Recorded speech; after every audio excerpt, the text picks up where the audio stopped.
नमस्कार दोस्तों, मेरा नाम है आशुतोष मांडके और आप देखना शुरू कर चुके हैं डायनामिक इम्पल्शन। आज के इस वीडियो में हम बात करेंगे 5 अक्टूबर 2024 के करंट अफेयर्स की। और अब जब आपने वीडियो के थंबनेल पर क्लिक करते हुए वीडियो देखने की शुरुआत कर ही दी है तो अंत तक जुड़ रहिएगा, क्योंकि आप सभी लोग जानते हैं कि ज्ञान को कभी भी अधूरा नहीं छोड़ना चाहिए। इसी बात के साथ में शुरू कर रहे हैं हम आज के इस वीडियो को आज की पहली जानकारी के साथ में। ठीक है, कोई भी कंफ्यूजन हो किसी भी वक्त तो या तो कमेंट डाल दीजिएगा, आप अनलिमिटेड कमेंट्स डाल सकते हैं, या तो आप कॉपी में लिख लीजिएगा फिर उसको डालिएगा। चलिए देखते हैं पहली जानकारी। एक महत्वपूर्ण कदम में केंद्रीय मंत्रिमंडल ने 3 अक्टूबर 2024 को मराठी, बंगाली, असमिया, पाली और प्राकृत को शास्त्रीय भाषा का दर्जा देने की मंजूरी दे दी है। लंबे समय से लंबित मांगों के बाद में भारत की समृद्ध भाषाई विरासत को उजागर करता है और ये जो निर्णय है ये और संरक्षित करने का लक्ष्य रखता है ना। जाहिर है कि ये जो भाषाएं हैं, है ना, मराठी, बंगाली, असमिया, पाली और प्राकृत तो बहुत आवश्यक थी ही, उसके साथ में मराठी, बंगाली और असमिया इसकी भी मांग निरंतर आ रही थी। तो ध्यान दीजिएगा, शास्त्रीय भाषाओं का दर्जा दिया गया है।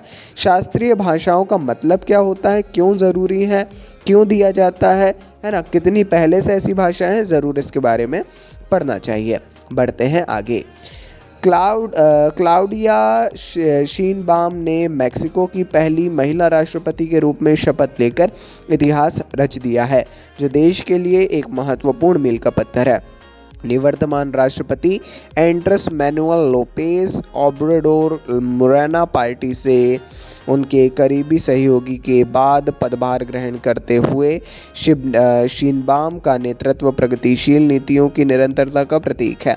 ठीक है, आपको ध्यान रखना है, क्लाउडिया शीनबाम को जो है मेक्सिको की ये पहली महिला राष्ट्रपति और वर्तमान भी ये राष्ट्रपति हैं, है ना। करंट अफेयर्स इसीलिए इंपॉर्टेंट है, कब कौन बदल गया कब कौन नहीं, ये चीज़ आप कितनी रटेंगे, है ना। इसीलिए ऐसा नहीं है कि इसको रटना पड़ता है, हाँ एक रहना चाहिए आपको ध्यान में। आप अगर न्यूज़ वगैरह पढ़ रहे हैं तो विशेष तौर पर पड़ोसियों की तो ठीक है। चलिए आगे बढ़ते हैं। सर्जन वाइस एडमिरल आरती सरीन सशस्त्र बल चिकित्सा सेवा के महानिदेशक का पद संभालने वाली पहली महिला अधिकारी बन गई है। तो ये पहली महिला, आजकल ये जो टर्म है ये आज 2 बार आ चुकी है, अच्छी बात है काफ़ी। तो ये जो चिकित्सा सेवा है सशस्त्र बल की ना, ये सशस्त्र बलों से संबंधित समग्र चिकित्सा नीति मामलों के लिए सीधे रक्षा मंत्रालय के प्रति जिम्मेदार है। रक्षा मंत्रालय के अंतर्गत आती है, ये एक विशेष विभाग है जो देखता है पूरा जो चिकित्सा नीति मामले हैं उसको। और इसमें सबसे बड़ा पद होता है महानिदेशक का, जो कि सर्जन वाइस एडमिरल आरती सरीन अब देखने जा रही हैं।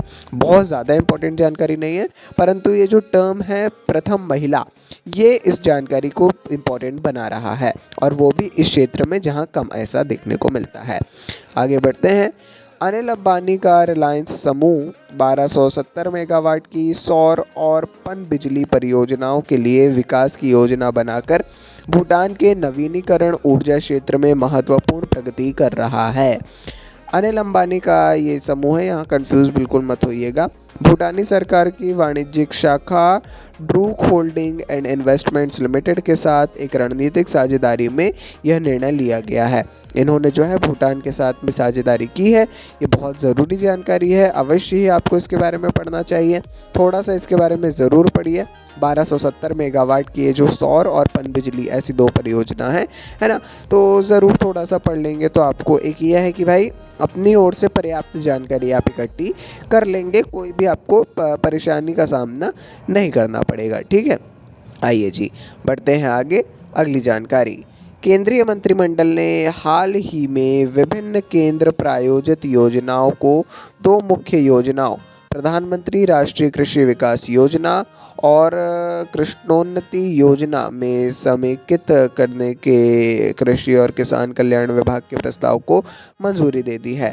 इस रणनीतिक कदम का उद्देश्य पीएम आरकेवीवाई के माध्यम से टिकाऊ कृषि को बढ़ावा देना और केवाई के माध्यम से खाद्य सुरक्षा और कृषि आत्मनिर्भरता को बढ़ाना है।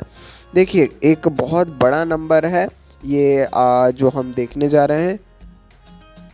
1,01,321.61 करोड़ रुपए के प्रस्तावित व्यय के साथ में इन योजनाओं को राज्य सरकारों द्वारा क्रियान्वित किया जाएगा, है ना। तो काफ़ी ज़रूरी है ये, मतलब जानकारी ही काफ़ी ज़रूरी है और बड़ी जानकारी भी है। इसके बारे में ना आपको पॉइंट बाय पॉइंट समझना पड़ेगा। जितनी योजनाओं का नाम आया है उनको, अब क्यों ये इम्पोर्टेंट है उसको, अब क्या करंट अफेयर में ऐसी टर्म आई है उसको, थोड़ा सा ईवीआई वगैरह के बारे में थोड़ा सा जानना चाहिए। तो बढ़िया सा शॉर्ट नोट बनेगा, वो भी एक अच्छा खासा जगह लेगा, है ना। तो उसके लिए भी आपको जो है करना चाहिए। ठीक है जी, चलिए ये थी आज के इस वीडियो की अंतिम जानकारी। कोई भी कन्फ्यूज़न हो किसी भी टॉपिक से रिलेटेड कभी ज़रूर कमेंट सेक्शन में पूछिए। अपन मिलते हैं ऐसी ढेर सारी जानकारी के साथ अगले वीडियो में। सपोर्ट बनाए रखिए। नमस्कार। Dynamic impulsion.